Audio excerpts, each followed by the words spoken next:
welcome to podcast.init, the podcast about Python and the people who make it great. I would like to thank everyone who supports us on Patreon. Your contributions help to make the show sustainable. When you're ready to launch your next project, you'll need somewhere to deploy it, so you should check out Linode at www.podcastinit.com/Linode and get a $20 credit to try out their fast and reliable Linux virtual servers for running your next app. Do you need to learn more about how to scale your apps or learn new techniques for building them? Pluralsight has the training and mentoring you need to level up your skills. Go to www.podcastinit.com/pluralsight to start your free trial today. You can visit the site to subscribe to the show, sign up for the newsletter, read the show notes, get in touch, and support the show. To help other people find the show, please leave a review on iTunes or Google Play Music, tell your friends and coworkers, and share it on social media. If you work with data for your job or want to learn more about how open source is powering the latest innovations in data science, then make your way to the Open Data Science Conference, happening in London in October and San Francisco in November. Follow the links in the show notes to register. Your host as usual is Tobias Macey, and today I'm interviewing Paul Nation about QuTiP, the Quantum Toolbox in Python. So Paul, could you please introduce yourself? Yeah, so my name is Paul Nation. I'm a theoretical physicist. I work in quantum optics. I am kind of the lead developer on this QuTiP package for the last 7 or 8 years now. And do you remember how you first got introduced to Python? I don't think I was particularly introduced. I was taking a graduate class in electromagnetic boundary value problems, which is about as exciting as it sounds. And the choice was MATLAB or something of your choice. And I used to work for the Army doing biological aerosol detection and had to use MATLAB and grew to dislike it. So I was like, what is interesting and what has nice numerical packages? And so Python was the choice. And that was about 8 or 9 years ago now. And before we get too far into talking about QuTiP in particular, can you provide us with a bit of a baseline definition of what quantum mechanics is and some of the groundwork of the subject matter that we'll be discussing? Yeah, so I guess the best thing to do is maybe narrow down the question, if I could, and just say, what is quantum optics? So quantum optics is a subset of quantum mechanics, but it's kind of more to the point of what QuTiP is geared towards. So quantum optics in a nutshell is the interaction between light and matter. And by matter, we mean things like atoms. And so there's two basic ingredients. First is the atom part. And the atom is a simple thing to model. So just think of the Earth, right? And picture the surface of the Earth as being smooth, right? There's no bumps on it. And you take an arrow that starts from the center of the Earth and then points to the surface. Okay, and we'll just call that arrow has length 1. So it's one length. And so that arrow, of course, can point anywhere on the Earth. It can point at the North Pole, it can point on the South Pole, and it can point in any other old direction you want. This particular thing is actually a model for an atom in quantum optics, and it's called the two-level system. And the reason it's called the two-level system is because it turns out that if you describe everything in terms of the North Pole and the South Pole, then any other point on the Earth you can represent by just a combination of North Pole and South Pole. And in order to do that, it requires complex numbers, but it's just a technical detail. And so anything can be described in just terms of up and down. Okay, that's why it's called two-level system, up and down. That's basically all you need to do. This ingredient also has another name. This is what's called a qubit. And so qubit is a word that's used quite a bit in quantum computing and quantum information as well. So if you hear a quantum computer is nothing but these two-level systems. Again, nothing but a little Earth with an arrow on it. The other ingredient is the light part, and it turns out that light can be modeled essentially identical to a spring. So, if you push on a spring or pull on a spring and you let it go, that spring bounces back and forth. It oscillates back and forth and then eventually stops. So in the quantum mechanical world, when you look at that spring, it turns out that spring behaves almost identically as it would in the classical world, except the amount of energy that the spring has comes in unique little packets. And these packets only have a precise amount of energy, and it's proportional to the frequency of the vibration. Okay, and so these two little ingredients, this quantum mechanical spring and this two-level system, when you glue them together and you see what happens, that's basically all of quantum optics. And so that field has been around a long time. And if I had just left everything there, we probably wouldn't need Python in a computer to solve anything. The real action comes in when you realize that in addition to your little two-level system and your quantum mechanical spring, there's other things that are interacting with it. So if you think of a bubble floating around in a room, the bubble is not by itself. It's being bombarded by light. It's being bombarded by little dust molecules, other air molecules hit it. And then if I tried to describe the motion of all that stuff, it would be very, very complicated because there's too many atoms, there's too many dust particles and things like that. And they all interact with the bubble. It turns out there's always stuff interacting with our two-level system and our harmonic oscillator. Okay, and we call that noise. And it turns out noise is a very, very complicated thing to model. So quantum optics with noise is something that you can't usually write down with pencil and paper, and so you need to turn to numerics. And basically that is what QuTiP is all about. And now that we have sort of a frame of reference to work from, can you describe a bit about what QuTiP is in particular and how the project first got started? Yeah, so the project itself was started back in 2010. I was finishing up my PhD at the time, and this was up in New Hampshire, and it was too cold to go outside and do anything. And so I was sitting around, probably drinking too much wine, and I just wanted to make my own numerical package because I had to use a previous one, which is called the Quantum Toolbox or QO Toolbox, which was a MATLAB toolbox. And of course, I'm not a big fan of MATLAB, so I was like, well, let's just write it myself. And so that went on for a little bit. And then as a postdoc, I went to Japan and met really the guy who helped me take it from nothing to something, Robert Johansson. And then so I had kind of the core in Python, and then he happened to have a bunch of C routines that he used, and he was like, well, I'll just convert them to Python, and we can actually combine forces. And that's kind of how it started. But the basic idea is, again, you take these two-level systems, these quantized springs, these harmonic oscillators, you glue various combinations of these things together, you put them in some initial state, and we want to see, as a function of time, what pops out at the end. Okay, and again, there's always these noise factors that complicate things. And so QuTiP is basically how you get from an initial state to a final state for one of these systems, taking into account the real world noise. And that's basically all it does, but in various different settings. And is the QuTiP package something that is primarily used in academic settings, or is it also used in industry and other forms of research? Yeah, so it's actually a mix. So we have a wide variety of academic users. We get about 26,000 visitors per year to the website. So the vast majority of them are academics, mostly from the US, and then places like Germany, and now China. China, I think, is number two now. But also, it turns out that it's widely used in government research labs. Lawrence Livermore, it's actually a requirement to get some jobs at Lawrence Livermore. And also these big Fortune 500 companies that you hear about trying to build a quantum computer, IBM, Google, et cetera. There's actually quite a few of them now, Intel, Rigetti, and so on. All these places actually use it as well, basically to do this noise modeling for their quantum computers.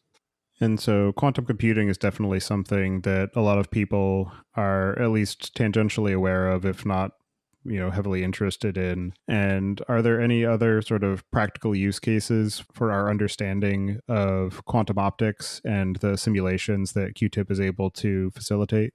So, yeah, I mean, the key word there is practical. And so a lot of what is done using QuTiP is more at the basic research level. So this is not to say that quantum optics doesn't have practical benefits. When you go into an elevator and the door does not shut on you when you're passing through, the reason it doesn't squish you is because quantum optics is doing something called the photoelectric effect, which Einstein got the Nobel Prize for, and actually is the whole reason why you're not being crushed by your elevator door or your garage door, for example. So there's practical stuff for quantum optics, but the core user group of QuTiP is basically really fundamental research. Do you want to call quantum computing at this stage practical? It depends on who you ask, but it's definitely headed in that direction. But basically, I would say really this is fundamental research. Yeah, as with every field of science, it's always difficult to be able to trace any sort of direct lineage between the innovations that happen in the sort of day to day experiences people have and the abstract research that's being conducted at any given point, because there are so many different avenues of inspiration and innovation that can be triggered in sort of seemingly random ways as well. So I think it was a professor back in the day saying, it's practical if you can make money off of it. Given that benchmark, QuTiP does not make any money, right? It's open source, and even the quantum computing stuff, there's not money being made in that yet. It's companies spending money to try to reach that point, but we're not quite there yet. So I guess nothing practical in that benchmark. one of the things that I was curious about too is what your thoughts are in terms of how you view the advent of practical quantum computing and the effect that it might have on our ability to further the fields of study into quantum mechanical theory and quantum optics and all of the other related fields. Yeah, so I guess the short answer is I don't know, and I don't think many people know. So, there's I think right now we're living in kind of the quantum computing bubble because there's a lot of hype, there's a lot of money flowing in from these same kind of companies I mentioned earlier. But if you actually ask someone what is a quantum computer good for, we don't really know the answer for that. So a lot of these companies in the short term are focused on just proving the idea of a quantum computer that it can outperform a classical computer, or are focused on really small scale quantum chemistry type experiments. So actually, in today's Nature journal, there was a paper by IBM looking at eigenvalue solving of quantum chemistry problems. And so they know the answer to these problems so that they can compare. And so, in the long term, there's a lot of things that, a lot of lofty things that people say they're going to be useful for, but we don't actually know. There's not so many algorithms that actually show exponential speed up, and can you leverage things? I mean, it's a complicated situation. So like the early days of classical computing, when people first started building the first Intel chips, I don't think they envisioned software and hardware that allow us to talk like we're doing now. So we're still in this kind of area where we're just kind of exploring the ground floor of this quantum computing structure.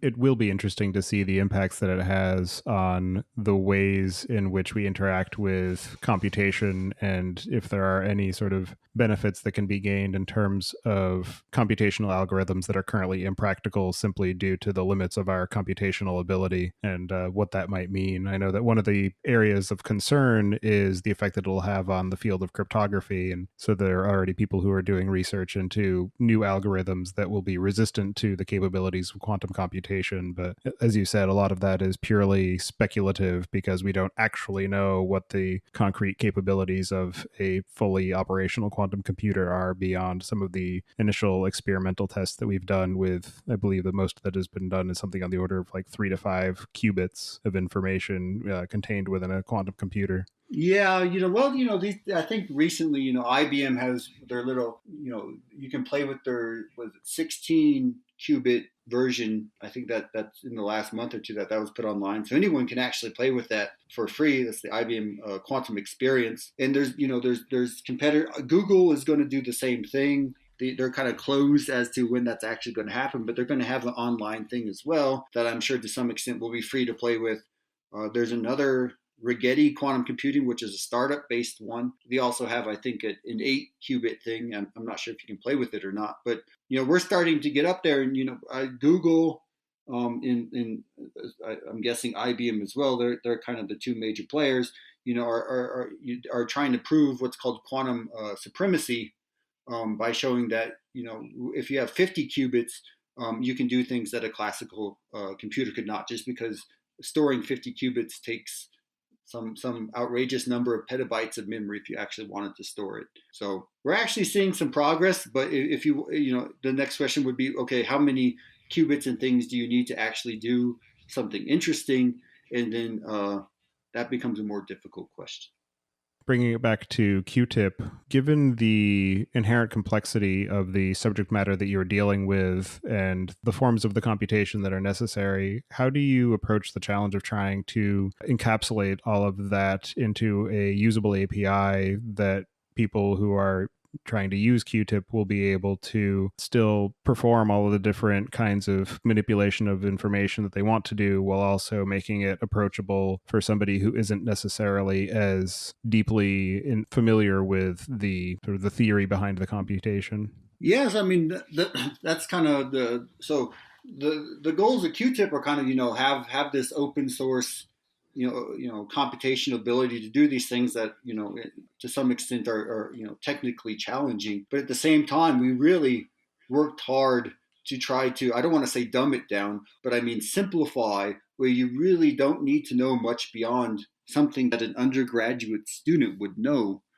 as the input. And so basically, from the user's point of view, for a lot of these things, we ask for just a few basic ingredients. One of them is what's called the Hamiltonian, which basically just describes the system, those two-level systems and springs. That interaction is described by something called the Hamiltonian.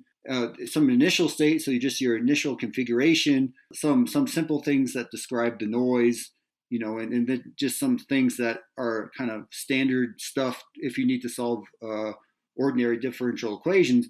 Given all that stuff, which is relatively simple to understand, we take that and then go and play with that. So we try to abstract everything out as much as possible, and then give the flexibility to the user at the input, and then we kind of do a lot of dirty work behind the scenes to clean it up. So our goal is to make it so you don't really have to know what's going on behind the scenes.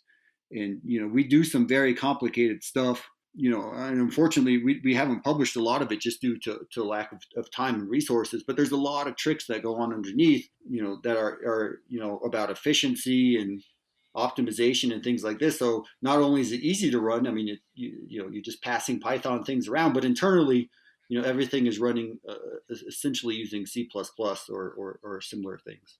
And because of the fact that you are working in an area that does have a certain amount of active research being performed, do you have any sort of process for determining when to incorporate any new findings into the modeling that you supply in QuTiP? Because I know that as part of the scientific process, even if a particular study is published, you still need to do some amount of verification and validation before it's accepted as sort of general fact. And so do you have any way of determining when to bring that into QuTiP, or any sort of maybe transitional module where you say these are all the computations that are currently in theoretical stages and haven't been proven sufficiently to bring into the core? The funny thing about that is that in reality, the algorithms that are in QuTiP, minus again the theoretical algorithms themselves, are in some cases 50, 60 years old.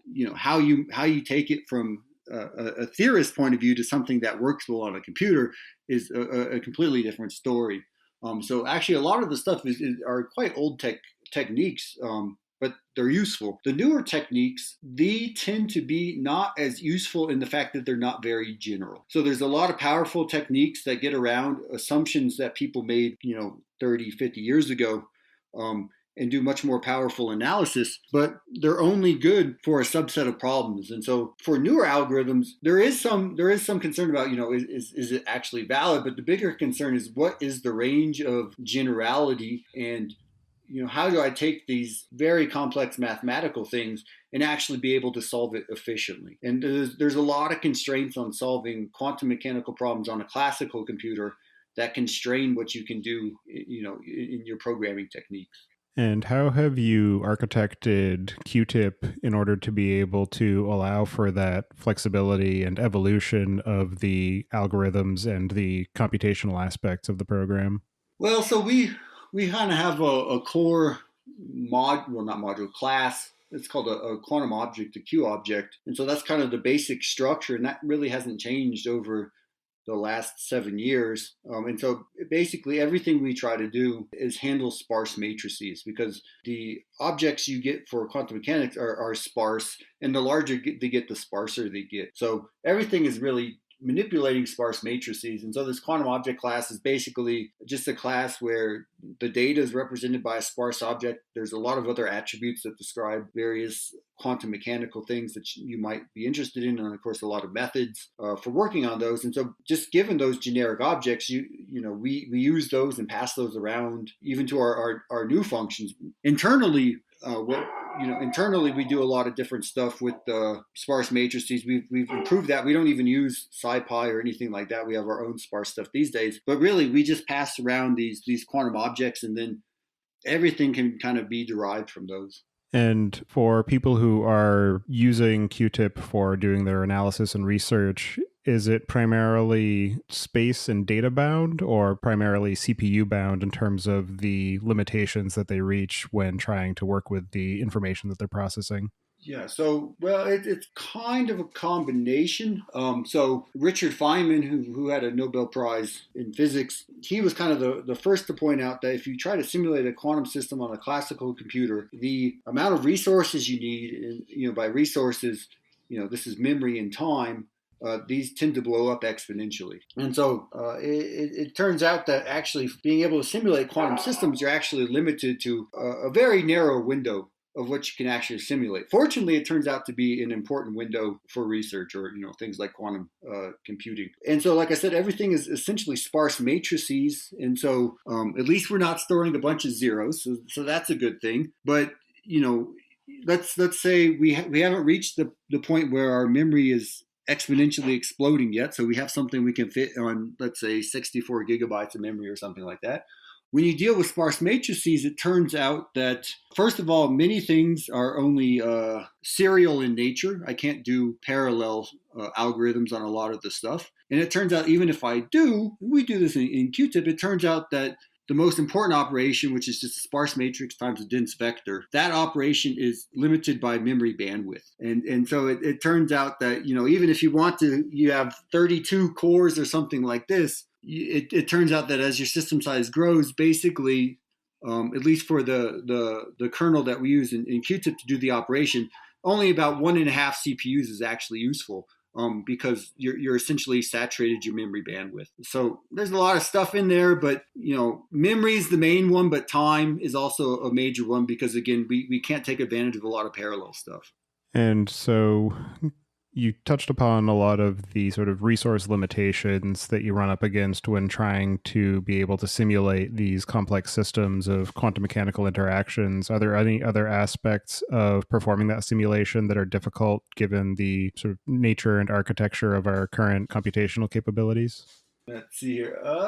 Again, I mean, being able to not do things in parallel is a bit disappointing. I mean, these days everyone tries to do multi-core, GPU, huge levels of parallelism, but, we can't really take advantage of that. The nicest thing would be, have a very fast memory bandwidth. And then in that case, if we have a really fast memory bandwidth, then we can actually invoke more cores in parallel computation. So really, if we had ultra high bandwidth memory, then, things would be very interesting.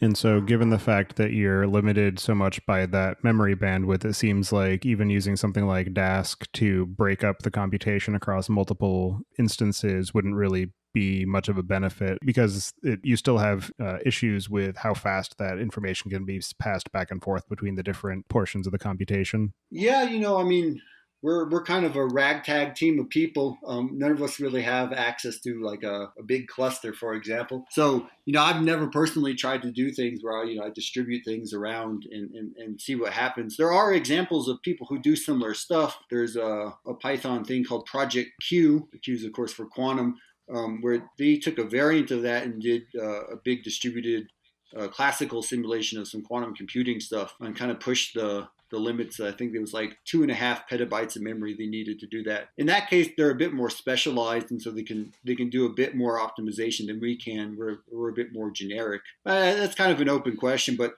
this fact of sparse matrix, dense vector multiplication, and memory bottlenecks, it's kind of well known. And, for structures like ours, I played around with it, for a long time. And there's a few optimizations one could do based on graph theory kind of stuff. But basically, we're kind of stuck with what we got.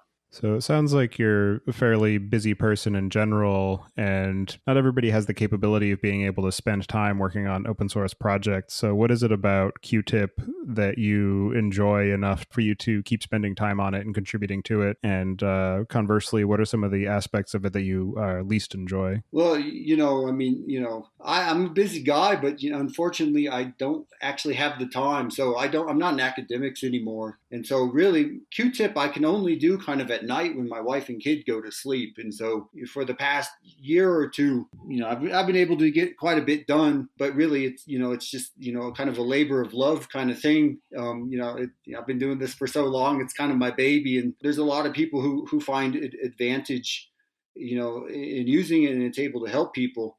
And so, I kind of stick with it, even though, I'm losing sleep and gaining weight, but, it's fun, and, it's useful to the community. And that's really the most enjoyment one gets out of it is we kind of keep track of, academic citations and things like that. And again, not being an academic, I don't particularly care about the number of citations, but it's a really good feeling to see that, these people did this, and they actually used my tools. And so it's a bit different because I used to do some stuff on black holes and things like this, and people would cite that and stuff, but a lot of those citations are kind of just, yeah, we have to cite you because you have a paper in the general area. We didn't read it, but we have to. And so the difference here is that when someone cites it, you're like, they actually used my stuff to further science. And that's a great feeling. That's basically why I stay up at night and do it. So that's really my main enjoyment. The most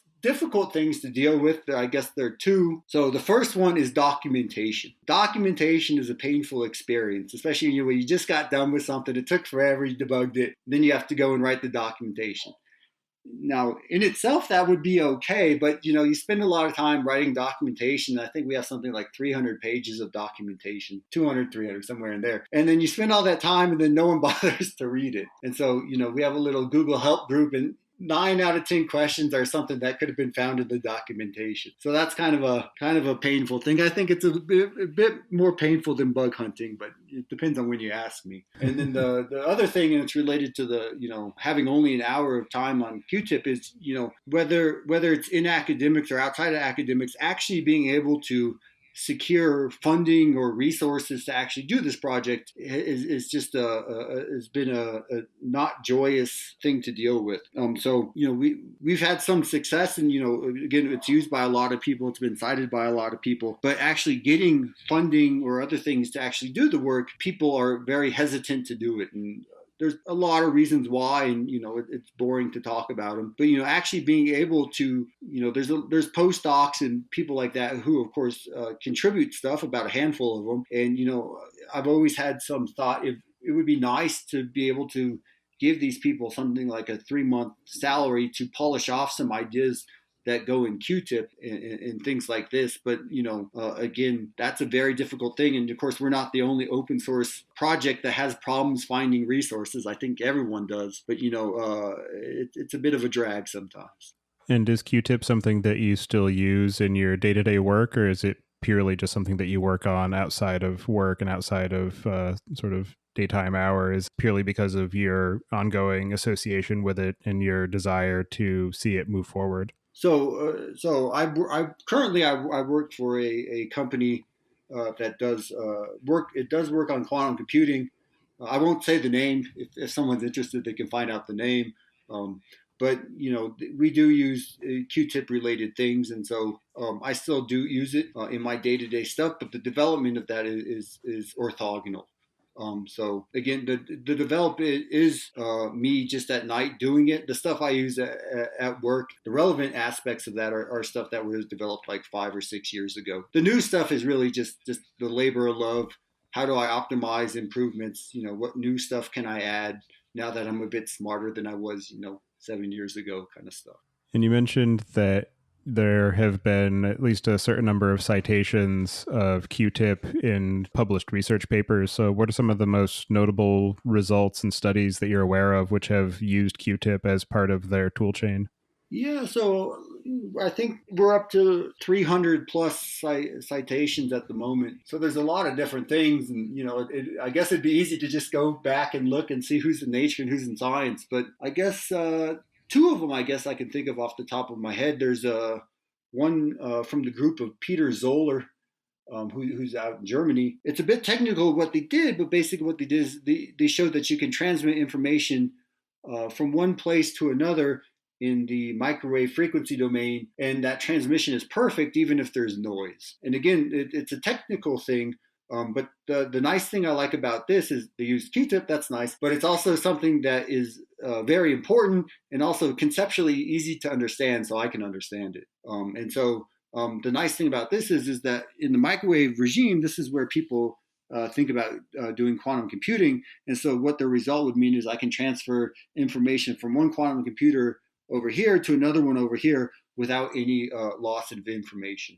And it's relatively easy to do that. So that's a very nice result, I think. At least personally, I like it. And then another one is, I think it's from Rob Sholkoff's group in Yale. So they're a big name in quantum computing and superconducting circuits in general. And what they did is actually a quantum computing related thing.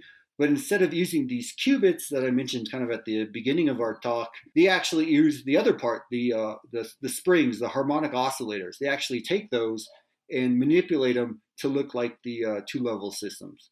And the reason I like that one is because everyone in the world, when they do this quantum computing stuff, they always use these little two-level systems. And there's no fundamental reason why, except they're easy to manipulate. And so at least as a first go, it's easy to do. The oscillator stuff is a bit more interesting because it's harder to manipulate, but it has better properties if you actually want to do computations and stuff like that. And not too many people look at that. Everyone's talking about qubits and things like that. And these people are like, well, let's try something different. And so different's always cool.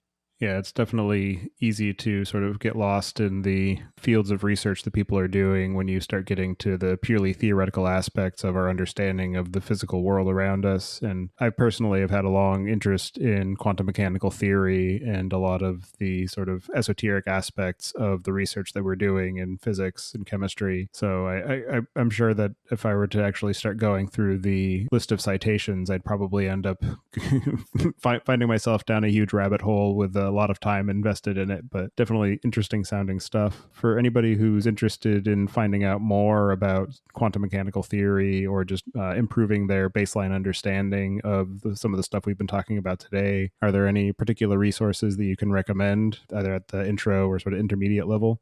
Well, these days we got the web, so there's a lot of courses that are online, and they happen to be from the best schools, and so there's no shame in doing those. I've looked at undergraduate level quantum mechanics courses, even though I've been out of school a long time. Just because these people explain things well, and you always learn something new. So I mean, the internet, your friend. I could say things about textbooks and stuff, but these days there's a wealth of information that is already online.